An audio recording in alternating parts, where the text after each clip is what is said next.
সন্ধান ওলাল ৰঙিয়া ৰেল ষ্টেচনত অন্তৰ্ধান হোৱা 90 জনী গিৰগাই মন্ত্ৰী বিধায়কৰ মাজত বিতৰণ কৰা হৈছিল 90 জনী গিৰগাই কোনে কোনে কিমান জনী গিৰগাই ক্ৰয় কৰিছিল তাৰ সবিশেষ তথ্য প্ৰকাশ পাইছে মন্ত্ৰী জয়ন্ত মল্ল বৰুৱাই ক্ৰয় কৰিছিল 20 জনী গিৰগাই মঙ্গলদৈৰ সাংসদ দিলীপ হত্যাই ক্ৰয় কৰিছিল 2 জনী গিৰগাই জুনাইৰ বিধায়ক ভুৱন পেগুৱে ক্ৰয় কৰিছিল 10 জনী গিৰগাই গহপুৰৰ বিধায়ক উৎপল বৰাই ক্ৰয় কৰিছিল 4 জনী গিৰগাই কমলপুৰৰ বিধায়ক দিগন্ত কলিতাই ক্ৰয় কৰিছিল 2 জনী গিৰগাই বাবুল বৰাই ক্ৰয় কৰিছিল 30 জনী গিৰগাই নিৰজ বৰাই ক্ৰয় কৰিছিল 20 জনী গিৰগাই জিএমডিএৰ উপাধ্যক্ষই ক্ৰয় কৰিছিল 2 জনী গিৰগাই আৰটিআই আবেদনৰ পিছতে এই তথ্য ফাদিল হৈছে পৰ্যাপ্ত গুহালাৰ অভাৱত এইদৰে বিতৰণ কৰা বুলি উল্লেখ কৰা হৈছে মন্ত্ৰী জয়ন্ত মল্ল বৰুৱাই 60-70 গৰাকী গিৰগাই থকা বুলি দাবী কৰিছিল পত্নীৰ পামত বাকি গিৰগাইসমূহ ক'ৰ পৰা আহিল মন্ত্ৰী পত্নীৰ ফাৰ্মলৈ এই প্ৰশ্ন উত্থাপন হৈছে এতিয়া সমান্তৰালকৈ কিছু তথ্য পোহৰলৈ আহিছে আমি নিউজ ডেস্কত উপস্থিত থকা আমাৰ জ্যেষ্ঠ সাংবাদিক অমৰেন্দ্ৰ ডেকাৰ কাষলৈ যাবলৈ বিচাৰিছো অমৰেন্দ্ৰ ডেকা আমি শেহতীয়াকৈ খবৰ জনাইছো সন্ধান ওলাইছে ৰঙিয়া ৰেল ষ্টেচনত অন্তৰ্ধান হোৱা 90 জনী গিৰগাইৰ তথ্য এতিয়া পোহৰলৈ আহিবলৈ ধৰিছে আমি সবিশেষ তথ্যখিনি আপোনাৰ জৰিয়তে জানিব বিচাৰিছো অমৰেন্দ্ৰ ডেকা হয় স্যাৰ ইয়াৰ পূৰ্বে ৰাজ্য চৰকাৰৰ ফালৰ পৰা বা পশুপালন বিভাগৰ পৰা কেতিয়াও ঘোষণা কৰা হোৱা নাছিল কেতিয়াও ৰাজহুৱা কৰা হোৱা নাছিল কিন্তু আৰটিআই তথ্যত ৰাজহুৱা হৈছে যে 90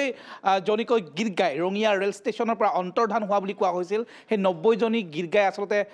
কলৈ গল তেনে ধৰণৰ এটা বাতৰি বা তেনে ধৰণৰ এটা আলোড়নৰ সৃষ্টি হৈছিল ৰাজ্যত এতিয়া আৰটিআই তথ্যখন আমাৰ হাতত পৰিছে এই আৰটিআই তথ্য অনুযায়ী ইতিমধ্যে কোৱা হৈছে যে জিএমডিএৰ ভাইস চেয়াৰমেন আছিল যিগৰাকী তেওঁলৈ ক্ৰয় কৰিছিল দুজনী গিৰগাই আৰু মঙ্গলদৈৰ সাংসদ গৰাকীয়ে ক্ৰয় কৰিছিল দুজনীকৈ গিৰগাই জোনাইৰ যিগৰাকী বিধায়ক ভুৱন পেগু তেওঁ ক্ৰয় কৰিছিল দুজনী গিৰগাই তাৰ সমান্তৰালকৈ গহপুৰৰ যিগৰাকী গহপুৰৰ বিধায়ক গৰাকীয়ে 4 জনী গিৰগাই গহপুৰৰ বিধায়ক উৎপল বৰা 4 জনী গিৰগাই ক্ৰয় কৰিছিল বুলি কৈছিল কমলপুৰৰ বিধায়কৰ নামত 2 জনী গিৰগাইৰ কথা উল্লেখ আছে কমলপুৰৰ বিধায়ক দিগন্ত কলিতা তেওঁ 2 জনী গিৰগাই ক্ৰয় কৰা বুলি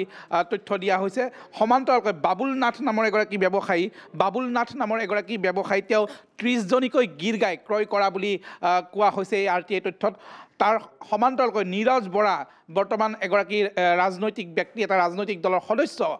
নিৰজ বৰাই 20 জনী গিৰগাই ক্ৰয় কৰা বুলি উল্লেখ কৰা হৈছে তাৰ বিপৰীতে জেএমবি একুৱা এগ্ৰো লিমিটেড যিটো হৈছে মন্ত্ৰী জয়ন্ত মল্ল বৰুৱাৰ পত্নী জুলি ডেকা বৰুৱাৰ এটা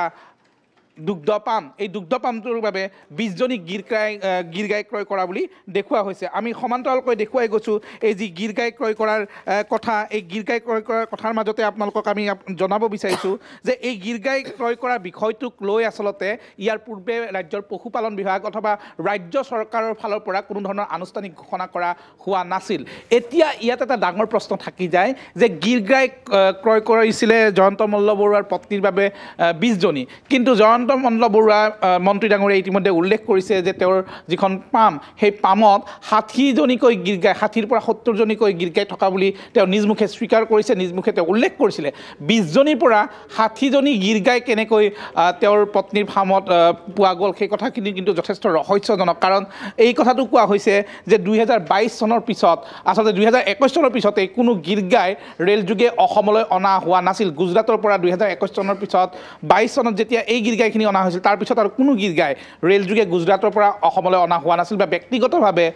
কোনো গিৰগাই অসমলৈ অনাৰ কোনো তথ্যই নাই তেতিয়াহ'লে এই গিৰগাই যি 20 জনী গিৰগাই ক্ৰয় কৰিছিল মন্ত্ৰী জয়ন্ত মল্ল বৰুৱাৰ পত্নী জুলি ডেকা বৰুৱাৰ এই জেএমবি একুৱা এগ্ৰো লিমিটেডৰ কাৰণে তাত 20 জনীৰ পিছত 60 জনী গিৰগাই কেনেকৈ হ'ল সেয়া এটা যথেষ্ট ৰহস্যজনক বিষয় আৰু এটা কথা ইয়াৰ মাজতে উল্লেখ কৰিব লাগিব কেঁচু খানোতেই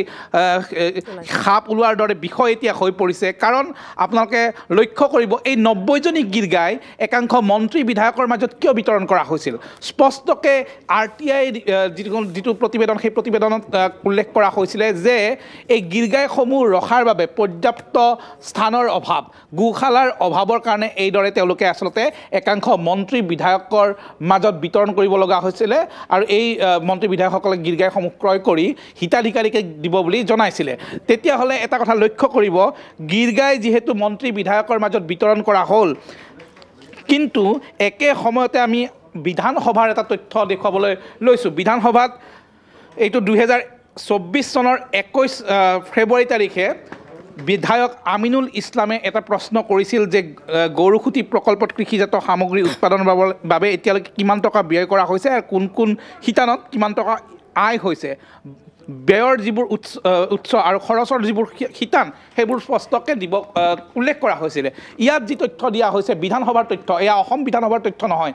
তথ্য আমি এয়া প্ৰতিদিন টাইমে নিজে উলিওৱা তথ্য নহয় অসম বিধানসভাৰ সদনৰ মজিয়াত বিভাগীয়ভাৱে দিয়া হৈছে এই তথ্য বিভাগীয় তথ্যত কি কোৱা হৈছে বিভাগীয় তথ্যত কোৱা হৈছে যে যি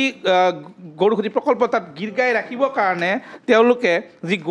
গোশালা নিৰ্মাণ কৰিছিলে গোশালা নিৰ্মাণ কৰাৰ কাৰণে দুবাৰকৈ দুটা শিতানত ব্যয় কৰিছে এবাৰ ব্যয় কৰিছে গোশালা নিৰ্মাণৰ নামত 50 লাখ টকা আৰু এবাৰ ব্যয় কৰিছে 1,90,00,000 টকা অৰ্থাৎ 2,40,00,000 টকা ব্যয় কৰা হৈছিলে গীৰ গাই ৰাখিবৰ কাৰণে তাৰ পিছতো পৰ্যাপ্ত স্থানৰ অভাৱ হ'ল গীৰ গাইসমূহ ৰখাৰ কাৰণে যাৰ বাবে গীৰ গাই অতিৰিক্ত গীৰ গাই মন্ত্ৰী বিধায়কৰ মাজত বিতৰণ কৰিব লগা হ'ল এতিয়া বিষয়টো চাব 2,40,00,000 টকা ব্যয় কৰিছে গোশালা নিৰ্মাণৰ কাৰণে স্পষ্টকৈ বিধানসভাৰ মজিয়াত সদনৰ মজিয়াত এই তথ্য দিছে বিভাগীয়ভাৱে এই তথ্য দিয়াৰ পিছতো কৈছে যে গীৰ গাই ৰাখিবৰ কাৰণে RTI তথ্যত কৈছে 90জনী গীৰ গাই মন্ত্ৰী বিধায়কৰ মাজত বিতৰণ কৰিবলগীয়া হৈছে অৱশ্যে মঙলদৈৰ সাংসদ দিলীপ শইকীয়া আৰু কমলপুৰৰ বিধায়ক দিগন্ত কলিতাই যি দুগৰাকীকৈ গীৰ গাই ক্ৰয় কৰিছিলে সেই গীৰ গাইসমূহ পিছত তেওঁলোকে ঘূৰাই দিয়া বুলি উল্লেখ কৰা হৈছে এয়া হৈছে এইখিনি মুহূৰ্তত আজি তাৰিখত আমি দিয়া তথ্য তাৰ সমান্তৰালকৈ কৈছোঁ আচলতে গীৰ গাইসমূহ ক্ৰয় কৰিবৰ কাৰণে কিমান টকা ব্যয় কৰিছিল ৰাজ্য চৰকাৰে যিসমূহ গীৰ গাই ক্ৰয় কৰি অনা হৈছিল গুজৰাটৰ পৰা সেই গীৰ গাইসমূহ ক্ৰয় কৰিবৰ কাৰণে ৰাজ্য চৰকাৰে কিমান টকা ব্যয় কৰিছিলে তাৰ তথ্য প্ৰতিদিন টাইমৰ হাতত আহি পৰিছে এই তথ্য সদনৰ মজিয়াতে দিয়া হৈছিলে বিধায়ক আমিনুল ইছলামৰ প্ৰশ্নৰ উত্তৰত সদনৰ মজিয়াত বিভাগীয়ভাৱে এই তথ্য দিয়া হৈছিলে দুটা শিতানত দেখাইছে এবাৰ 2,50,00,000 টকা আৰু এবাৰ 67 লাখতকৈ কিছু টকা বেছি প্ৰায় 68 লাখ টকা অৰ্থাৎ আমি যদি চাওঁ প্ৰায় 3,17,348 টকা ব্যয় কৰা হৈছিল অকল গীৰ গাই ক্ৰয় কৰাৰ নামত 3,17,348 টকাৰে গীৰ গাই ক্ৰয় কৰা হৈছিল আৰু এই গীৰ গাই গুজৰাটৰ পৰা আনি অতিৰিক্তভাৱে গীৰ গাই অনাৰ এটা কথা কৈছিলে পৰ্যাপ্ত স্থানৰ অভাৱ কৈছিলে আৰু সেই পৰ্যাপ্ত স্থানৰ অভাৱত গীৰ গাইসমূহ 90জনী গীৰ গাই মন্ত্ৰী বিধায়কৰ মাজত বিতৰণ কৰা হৈছে সেই কথাখিনি তেওঁলোকে উল্লেখ কৰিছে এতিয়া লক্ষ্য কৰিব 3,17,93,348 টকা ব্যয় কৰি ক্ৰয় কৰা গীৰ গাই আৰু প্ৰায় 2,40,00,000 টকাৰে নিৰ্মাণ কৰা গোশালা এই সকলোখিনি কিন্তু কম হৈ গ'ল তাৰ পিছতো মন্ত্ৰী বিধায়কে ব্যক্তিগতভাৱে গীৰ গাই ক্ৰয় কৰিবলগীয়া হ'ল আৰু সেই গীৰ গাইৰ অন্তৰ্ধান হোৱা বুলি বাতৰি ওলাইছিলে যি গীৰ গাইৰ সন্ধান আজি মই আপোনালোকক দিলোঁ গীৰ গাইসমূহ আচলতে কলৈ গৈছিলে কোনে লৈছিলে কেনেকৈ লৈছিলে আৰু কি অছিলাত গীৰ গাইসমূহ গুজৰাটৰ পৰা অহা গীৰ গাইসমূহ এইদৰে ব্যক্তিগত ফাৰ্মলৈ গৈছিলে সেই তথ্যখিনি আমি আজি আপোনালোকক হয় অমৰেন্দ্ৰ ডেকা আপোনাৰ পৰা জানিব বিচাৰিছোঁ এই যে গীৰ গাইসমূহ ক্ৰয় কৰাৰ ক্ষেত্ৰত কিবা নীতি নিয়ম মানি চলিব লাগে নেকি এই কাৰণে এই প্ৰশ্নটো আপোনাক সুধিছোঁ কিয়নো বহিৰাজ্যৰ পৰা এই গীৰ গাইসমূহ ক্ৰয় কৰিব লাগে যদি নীতি নিয়মসমূহ আছে তেন্তে মন্ত্ৰীৰ পত্নীয়ে এই নীতি নিয়মসমূহ মানি চলিছেনে এই সম্পৰ্কে আমি আৰু কিছু তথ্য দিম গীৰ গাইসমূহ ক্ৰয় কৰা পৰিবহণ কৰাৰ ক্ষেত্ৰত কেনেধৰণৰ গাইডলাইনছ আছে আমাৰ হাতত থকা যি প্ৰাথমিক তথ্য